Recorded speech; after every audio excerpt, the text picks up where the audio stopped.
Happy New Year and welcome to your January 2022 horoscope.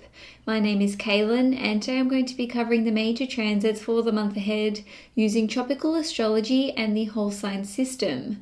I strongly recommend that you watch your horoscope for your ascendant, sun and moon sign, but having said that, I would start with your ascendant sign if you're only going to watch one today. Now, before I get into your reading, I just wanted to let you know that my 2022 yearly horoscopes are available for purchase. So you can purchase your individual horoscope using the link in the description box below. Once again, I would recommend that you watch for your ascendant, sun and moon sign, but if you're only going to purchase one, I would start with your ascendant sign. So these horoscopes are about an hour and a half in length, but you can also purchase the 12 pack, which is over 18 hours of footage. And now let's dive into your horoscope. Hi Taurus, Sun, Moon and Risings. Welcome to your January 2022 horoscope. Before I get into your reading today, I just wanted to pull an animal spirit totem card just to see what energies are going to be with you for the month ahead. Okay, we have the golden egg here. So this says to me that some of you have a new idea that you want to pursue. So this could be a creative goal, this could be a professional goal, or this could be something that you literally want to create and bring to life, whether this is concerned with fertility itself or your creative fertility. In any case, this month, you are going to be super fertile in all senses of the word. So whatever it is that you are wanting to create, this will be a great time for you to initiate this, or at the very least to, have the conception of the idea. Now, let's rewind a little bit to December to see what was going on. So on the 19th of December in 2021, your ruling planet Venus stationed retrograde in Capricorn. Now, Venus will actually be retrograde for almost the whole of January. So it will be retrograde until the 29th or the 30th of January, depending where you live in the world. So with Venus retrograde in your 9th house, pretty much the whole month, you are going to be thinking about your vision for the future, and you'll be thinking about the bigger picture. And some of you may even be reevaluating what your beliefs are and what your morals are. Now, on the 29th of December, we saw Jupiter re-enter the sign of Pisces. So Jupiter will be transiting Pisces in your 11th house until the 10th of May in 2022. So with Jupiter here, there's going to be a huge focus on your long-term goals and dreams, as is represented by the 11th house itself. Now, Jupiter actually entered Pisces back around mid-May in 2021, and it was transiting your 11th house in Pisces until the end of July in 2021. So whatever you started around that point in time, whether this is with regard to your long-term goals and dreams, something to do with your work, or this could be to do with your finances and resources, whatever it is that you either started around that point in time, or whatever it is that you were thinking about doing, now with Jupiter being in your 11th house once more, you can actually go all the way with this idea.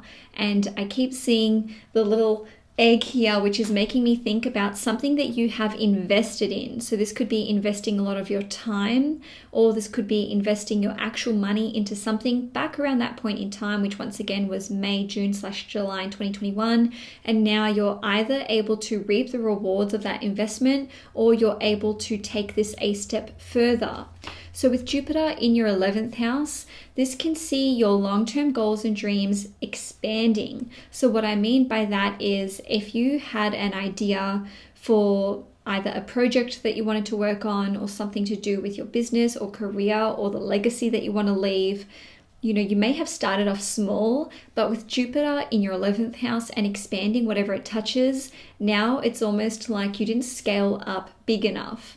Now, the 11th house is connected to your social media platforms, and Jupiter rules over Pisces, which means it is the natural ruler of your 11th house anyway. So this is very beneficial for anyone who has a social media platform. And, I'll take that a step further to say that if you're involved with large groups and communities, organizing large-scale projects, if you are involved with some kind of big group or community, whether you are the leader or you just participate in a certain group, there can be a lot of expansion of your mutually aligned goals that you have with friends, acquaintances, and fellow group members.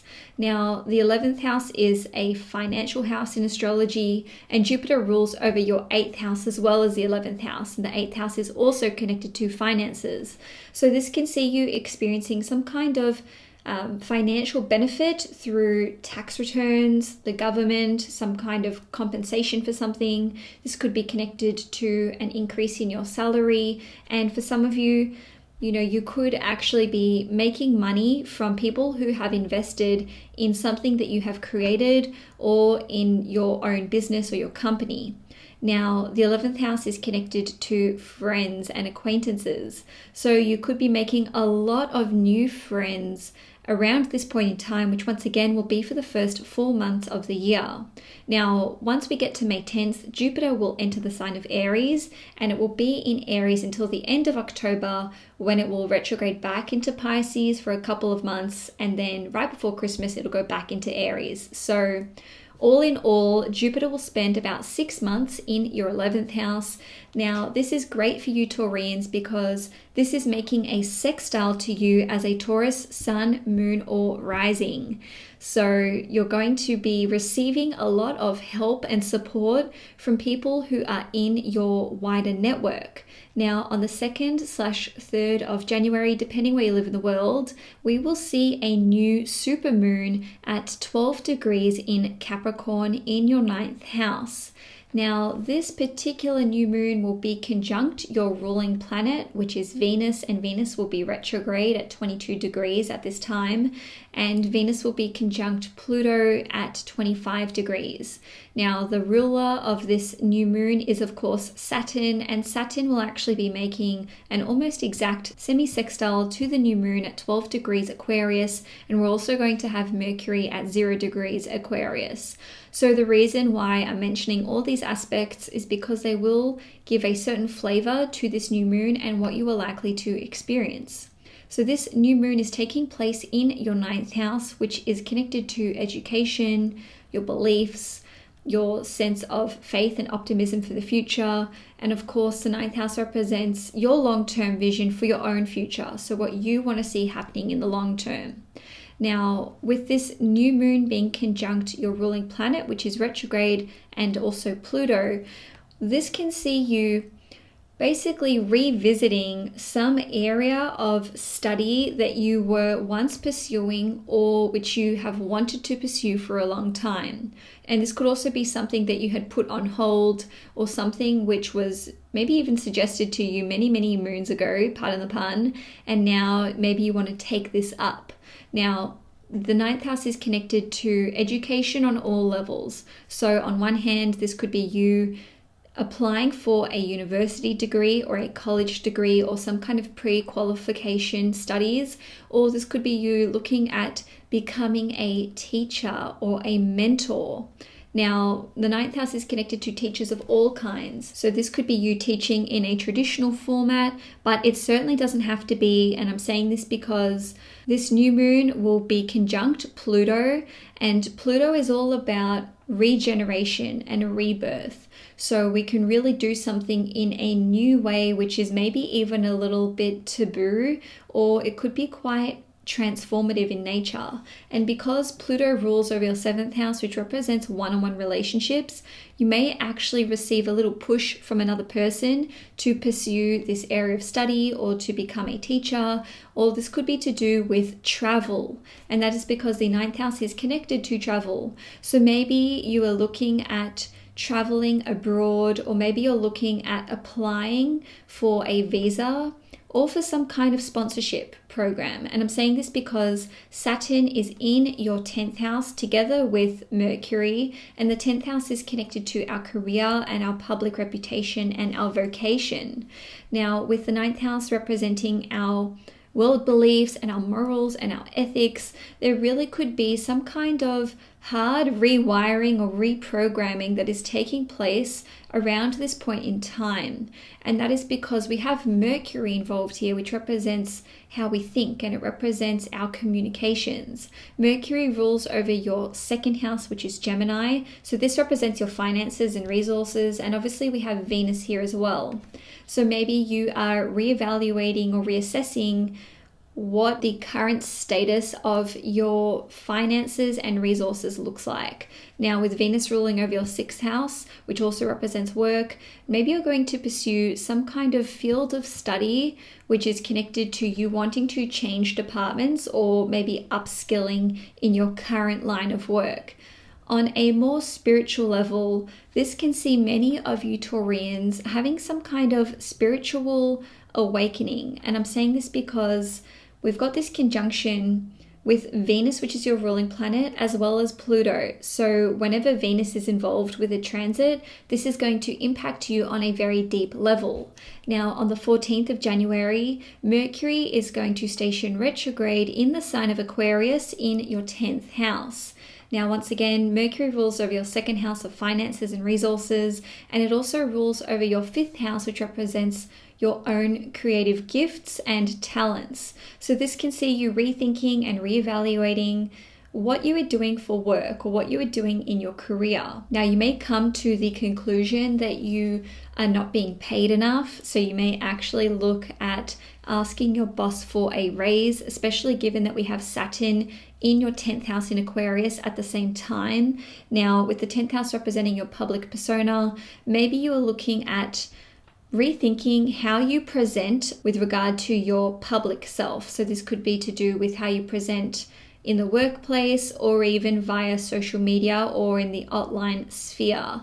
Now, because Mercury rules over your fifth house, which represents your own creative gifts and talents, for those of you who are self-employed, this will be a very pivotal point in time where you are rebranding your image. And of course, with Venus being retrograde as well, you know, I expect so many Taurians to just be looking different, talking different, doing different things for work. I'm a Taurus sun myself, and I'm actually going to be having my last day of work right before Christmas. So, you know, I'm throwing myself right in here into the mix because for me, you know, I'm looking at changing up everything, but this is your reading. So, you know, moving on with Mercury being retrograde in your 10th house, this can see you re-entering the workforce if you have been unemployed for a long time, or perhaps you've been looking after your children, especially given that Mercury rules over your fifth house. Now, maybe some of you are going to be quitting your job, or you may be approved for some kind of promotion, or you may receive some kind of leadership position in the workplace. Now, of course, not all of you are working at this time. Maybe some of you are retired as well. So another way that Mercury retrograde in your 10th house can impact you is that your reputation can basically change. So this could be linked to what your values are now. This could be linked to your financial status. And I'm saying this because Mercury rules over your second house, which represents your finances and resources. Now, with Mercury ruling over your fifth house, which represents your hobbies, and it also represents your children and your romantic life, some of you may actually go from being coupled up to being single, or going from being single to being officially in a relationship. So it can certainly impact how people refer to you with regard to your reputation. Now, on the 17th/18th of January, depending where you live in the world, we are going to have a full moon in Cancer take place at 27 degrees in your third house. Now, every time we have a full moon in Cancer, it is a very emotional time for everyone, not just for you Taurians, and that is because the moon naturally rules over the sign of Cancer, so the moon is in domicile when we have a full moon in Cancer. So with this full moon taking place in your third house, and with this full moon being almost in exact opposition with Pluto and also in opposition with Venus at 13 degrees, we can see some of you Taurians finally receiving some kind of new qualification or a diploma, or maybe you are completing an apprenticeship. And because Venus is retrograde here and it is your ruling planet and it rules over your sixth house of work, this could see you finishing something that you had sort of stopped and started, or perhaps you had stopped something a long time ago with regard to work or something that you were studying or a communications project or a writing project, and now you're finally taking this up again but completing it once and for all. Now, because this full moon is opposite Pluto, there is some kind of finality to whatever ending is taking place in your life. Now, with this full moon occurring in your third house, this can see you healing your relationship with a sibling, with a cousin or a relative or a childhood friend, or even just someone who you are really good friends with. And this is because the full moon in Cancer has a very soft and forgiving nature to it, but with this opposition to Pluto, it's almost like you are being forced to either accept the relationship for what it is or say goodbye to it altogether. So this really carries the energy of burying the hatchet. So you could treat this as a make it or break it full moon. Now, on the 18th of January, we're going to see the North Node entering the sign of Taurus, which means it will be transiting your first house. And at the same time, the South Node will be entering the sign of Scorpio, which means it will be transiting your 7th house. So the North Node and the South Node will spend 18 months in your 1st and 7th houses, respectively. And it's actually been about 19 years since we last saw the North Node in Taurus and the South Node in Scorpio. So the North Node transiting our sign will have a very, very noticeable impact on all Taurians, but especially those of you who are Taurus risings. Now, whenever the North Node transits our sign, this is where we can become more experimental and we can be pushed out of our comfort zone and we can be inclined to try new things. I know all of this sounds very off-brand for Taurus, but given that the North Node and Uranus will be transiting Taurus for pretty much the whole of 2022, you will actually be seeking out these changes. So you may be switching up your look, switching up your appearance. You may be changing your hairstyle for the first time in literally forever. And of course, you will be presenting yourself differently, not just with regard to your hair, but also makeup if you wear makeup, and of course your dress sense as well. So the North Node has a very sexual energy to it. So when the North Node transits our sign, we can become more sexually appealing, more sexually alluring, more sexually adventurous, and also this can see you becoming more ambitious, just generally speaking. And this is especially the case for those of you who have your sun in Taurus, like myself. Now, with the North Node in Taurus, this can see you having a sudden rise in status, or you may even go viral or become famous. And that is especially the case for you Taurus suns and Taurus risings. If your moon is in Taurus, if you were to become really well known, this would be to do with something like property that you own, whether this is your own home or an investment, or this could be to do with your family. Now, on the downside, the North Node transiting the first house can see you becoming more materialistic, more hedonistic, and really overly indulgent. And that is because the North Node, otherwise known as Rahu, has a very insatiable quality to it. And the North Node is also associated with addictions. So just be careful not to form any kind of new addiction, especially be wary of new food addictions or even smoking addictions. Now, with the South Node transiting your 7th house in Scorpio, this can see you being released from certain commitments or vows or promises or even contracts that you've made to or with other people. Now, for us Taurians, it can be very, very hard to let go of, well, literally anything, but especially our one-on-one relationships. And that is because Scorpio rules over the 7th house. And Scorpio is all about being passionate and bonding very emotionally and deeply with another person. But, we can take this two ways. On one level, some of you may be in certain contracts or relationships, whether these are friendships, business partnerships or even a romantic relationship that you no longer want to be part of. And maybe you have tried really, really hard to end these relationships or to say goodbye to these certain individuals, but you've really struggled with doing this. Now, with the South Node transiting your 7th house, this can become so much easier. It's like these relationships just fall away from you and you didn't even have to block anyone or have a difficult conversation with another person. Now, the downside of this is that certain relationships can come to an end, and maybe you were not ready for these to come to an end. Maybe you still wanted to stay in a certain relationship with another person, whether this is romantic, a friendship, business, or otherwise. Now, lastly, with the South Node being in your 7th house, your significant other could become a lot more spiritual over the course of the next 18 months. And of course, with so much focus being on yourself, with the North Node being in Taurus, some of you may just find that you don't really have time for your committed relationships. And again, these do not have to be romantic. These can be any of your personal relationships. Now, on the 24th of January, Mars will enter the sign of Capricorn, which means it will be transiting your 9th house. And Mars is exalted in the sign of Capricorn, which means it loves to be in Capricorn.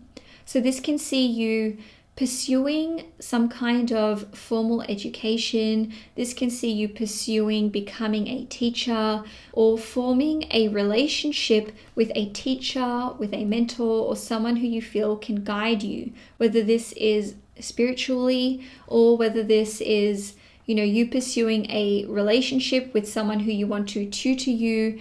On a different level though, because Mars rules over your 7th house, which represents your one-on-one relationships, you may actually form a romantic relationship with someone who you meet while you are studying, or someone who you meet while you are traveling internationally, or it could be someone who is visiting the country that you live in, but they are from a different country. Now, with Mars being in your 9th house, this can see you arguing with some kind of spiritual figure or a teacher. So if you are attending university, or if you do have a close relationship with a certain teacher or professor or guru in your life, just know that, for the next 7 or so weeks, tensions could be running quite high in these relationships. So you just want to make sure that you are not becoming too impatient in these relationships.